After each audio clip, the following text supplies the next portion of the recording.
Bienvenue à l'émission. Le variant Omicron n'a pas encore dit son dernier mot. En Atlantique, 3 provinces ont franchi un nouveau record de cas quotidiens aujourd'hui. Le Nouveau-Brunswick enregistre 486 nouvelles infections, Terre-Neuve-et-Labrador 312 et l'île du Prince-Édouard 129. Du côté de la Nouvelle-Écosse, ce n'est pas un record, mais le chiffre est quand même impressionnant. Vous voyez, il y a 586 nouveaux cas aujourd'hui. Au Nouveau-Brunswick, on rapporte aussi un décès. La personne âgée de plus de 90 ans habitait dans la région d'Edmundston. Et la hausse des cas de COVID-19 en Atlantique en raison de la virulence du variant Omicron force l'isolement de centaines de travailleurs de la santé. Leurs collègues se demandent pendant combien de temps ils pourront tenir le système à bout de bras. Sarah, quelles sont les inquiétudes de ces travailleurs exactement? Mais selon le docteur Luc Cormier, qui est président du Conseil des médecins au CHU-du-Mont, il y a plusieurs raisons de s'inquiéter. D'abord, forcément, le nombre d'hospitalisations peut grimper et parce qu'elles sont encore relativement stables en ce moment en Atlantique, mais ça peut aller à la hausse en raison du nombre de cas. Et plus il y a de cas et d'hospitalisations, plus des patients à l'hôpital peuvent être hospitalisés et des employés du milieu de la santé peuvent contracter la maladie. Et d'ailleurs, on le voit en ce moment, il y a des avis d'exposition et d'éclosion dans divers hôpitaux en Atlantique. D'abord, à l'hôpital régional de Saint-Jean, il y a une centaine d'employés qui sont isolés en ce moment parce qu'ils ont été en contact étroit avec des cas de COVID-19. Et dans la province de Terre-Neuve-et-Labrador, on parle de près de 500 employés à travers la province qui sont isolés en ce moment. Donc, bref, tout ça, ça inquiète le docteur Luc Cormier. Mais pour le moment, la règle encore, c'est qu'ils sont retirés du travail. Donc, on est déjà à court de bras dans toutes les facettes du personnel hospitalier. Et puis, ça, c'est certain que ça va être une crainte. Est-ce qu'il faudra réduire des services? Non pas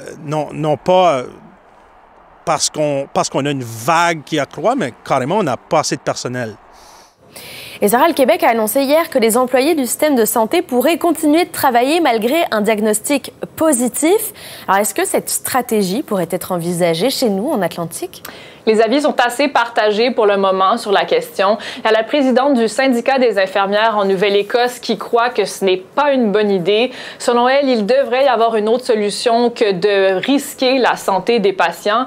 Mais le docteur Luc Cormier croit qu'on pourrait envisager cette solution parce que ce serait une façon de sauver en quelque sorte le système de santé, mais qu'il faudrait d'abord voir comment ça se déroule au Québec.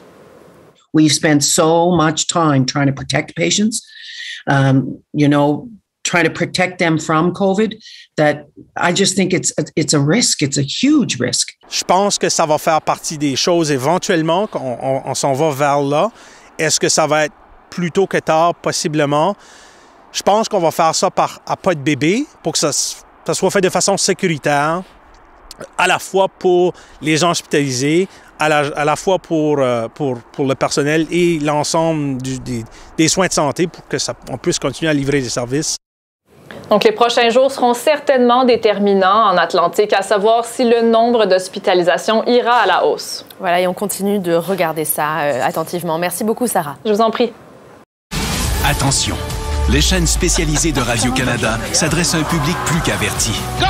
Aux personnes les plus passionnées de rencontres et d'histoires. Aux personnes les plus curieuses de découvrir le monde et ses merveilles. Aux personnes les plus allumées par les enjeux de notre société. Sais-tu pourquoi c'était important? 3 chaînes pour combler les personnes les plus exceptionnelles. Vous méritez ce qu'il y a de mieux.